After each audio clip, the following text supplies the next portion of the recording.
Hey, it's me, Raika. Today we're going to have a look at Zolrath, Voidbinder from the Hypogean faction. Now this hero wears leather-based gear, is part of the warrior class, and his primary role is to do a significant amount of damage and delay the enemy team from entering the battlefield. So let's have a look at this hero's skills. His ultimate skill, Time Rift. Zolrath expends 200 energy points to open a Time Rift. Once inside the Time Rift, Zolrath will continuously lose 120 points of energy per second, while he recovers 7.5% of his max health. When Zolrath's energy is exhausted, his health is fully recovered, or the skill is used again, Zolrath will reappear from the Time Rift and attack the weakest enemy for 360% damage. This skill may be used even if Zolrath is being controlled by an enemy skill. So when he uses the skill, he leaves the battlefield and is not able to generate energy while he's in this Time Rift. Now this is significant as this allows him to essentially heal himself, continue throughout the entire battle while having no supports or healers on the team. So his next ability, Zolrath ignores fatal damage for the first time it is dealt to him, and immediately uses his ultimate skill, ignoring its energy requirement. This skill restores 9% of his max health per second at level 3. So his next ability, Doppelganger. Zolrath and his future self deal 50% damage multiple times to an enemy. The final two attacks on an enemy deal 180% damage to any enemy in the attack's path. While using the skill, the two Zolraths cannot be controlled. However, both can receive damage. So, Zolrath essentially creates a copy of himself where both his copy and himself can deal damage. So this is essentially double damage for both himself and his copy. The level 2, 3, and 4 increase the amount of damage from 200 all the way to 250% damage. His next ability, Annihilate. After 18 seconds of battle, Zolrath's normal attacks become more powerful, allowing his normal attacks to deal 150% twice per attack. After 45 seconds, Zolrath's normal attacks become more powerful, allowing him to strike at surrounding enemies in a 3-stage attack for 230% damage per attack. Zolrath's first 2 attacks are able to knock back enemies, with the final attack causing the enemies to become temporarily stunned. And the level 3, Zolrath's attack rating is increased by 1% per second until it reaches 70%.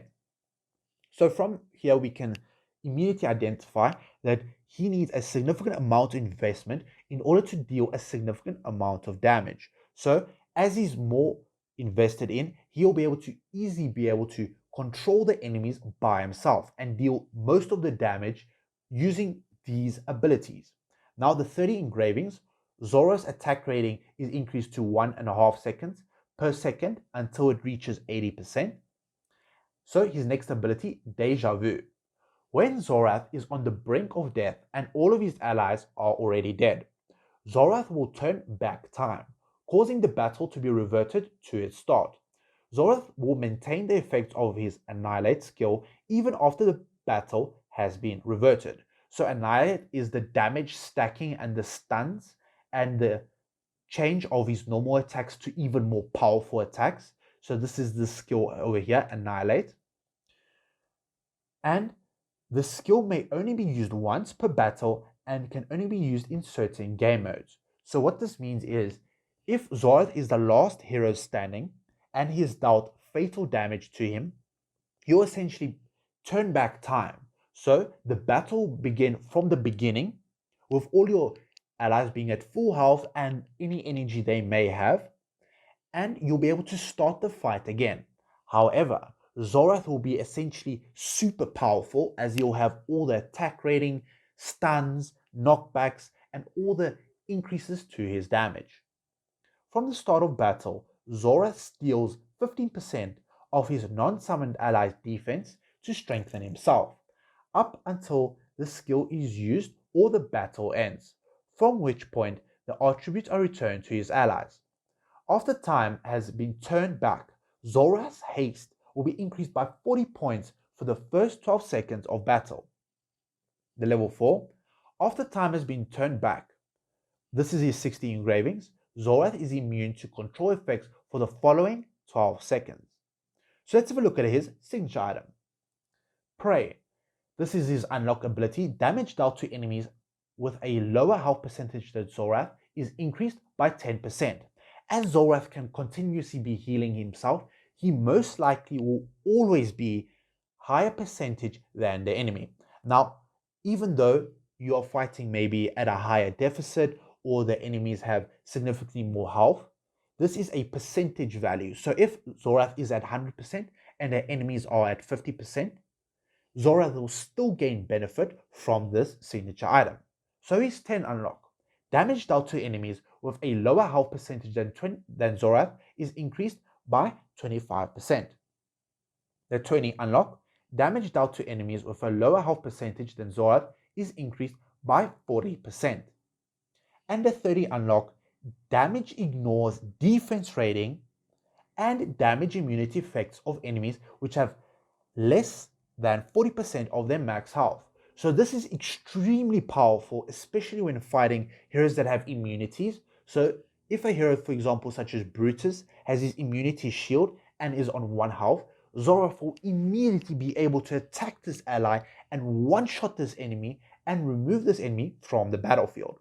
So let's have a look at his furniture. Now this is the reason why he's mainly used, is because of his furniture. He's 3 out of 3. Zolrath delays his enemies' entrance onto the battlefield by 0.5 seconds, and the time prerequisite for his skill Annihilate is reduced by 3.575 seconds when the skill is used. So Annihilate is his damage increase and his attack rating stacking. And his 9 of 9, the frequency of Zolrath's normal attacks is increased by 50% after using the skill Annihilate for a total of 65 seconds. So this postponement, what does this mean? So your allies will essentially be able to walk onto the battlefield first and allow them to use their abilities before the enemy has even had a chance to step on the battlefield.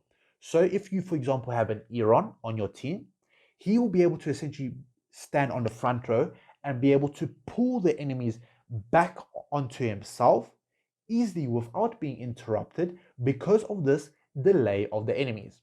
So let's have a look at how he does in battle. Now he's used in various areas in the game, both in arena, in campaign, Hypogean Tower, and various other Cursed Realm bosses. Now as we can see, he is essentially slashes the enemies over there, and he's continuously increasing his damage and his attacks. So there we can see that he's created his little after image or his doppelganger. So as we can see, both of them have health and hit points, and both of them deal a significant amount of damage. So as time increases, he'll be dealing more and more damage until he reaches his maximum amount. So in addition, he can also heal himself. So if he gets low on health, as he's currently not low on health, he'll not open his time rift. So there we go, he does his little attacks. So let's have a look at how he does in campaign. So when placed in campaign, he's usually paired up with either other burst heroes or other control-based heroes. So as we can see here, he's on the front row with Eron. So what this allows you is to essentially pull the enemies before they even had a chance to enter battle. So there we go, Eron was able to pull the enemies, and then Zolrath, because of that delay that he was able to do, Eron was easily be able to do this without the enemies being able to interrupt him. Now Zolrath, in addition to his damage, also can provide a significant amount of control through his stuns and his knockback. So if the enemy is about to cast an ultimate that could end your run, Zolrath could immediately stun all of them and knock all of them back. So this will interrupt them from using any of their abilities. So as we can see, if Zolrath goes ever on low health, he can immediately open up his little time rift, essentially remove himself from battle, heal up, and then he'll come back even stronger than before. Now, as we can see, Zolrath is providing a significant amount of control, even though he's not being able to do that amount of damage. So there we go, he died. However, his purpose was excellently served, as he was able to easily control the enemies by delaying them onto the battlefield.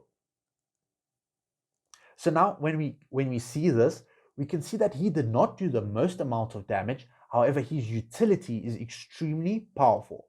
So what PvP or arena-based teams is he used in? So he's mainly used in burst-like teams. So you would have heroes such as Laika to boost up your allies even more. Then you would have heroes such as Zolrath, and maybe you would have heroes such as Mishka and Raku, and you would have any other burst-like hero in your team. So you can have a team like this, and essentially Iron will do a significant amount of damage, while Zolrath is easily able to outlast all the enemies and be able to do a significant amount of damage. So what investment do I recommend getting Zolrath? So I would recommend getting his 3 furniture. This is his time delay. And I would also recommend getting his signature item all the way to 30. This will allow you to one-shot those pesky Brutuses or those enemies who have immunity shields. So if the enemy has an immunity shield for 8 seconds and you can't do anything to them, Zolrath will easily be able to shred through these enemies while he has his 30 signature item unlocked. Now you can also engrave him once you have him at 1 star, and you can easily do this by getting a few extra copies from the Challenger's store.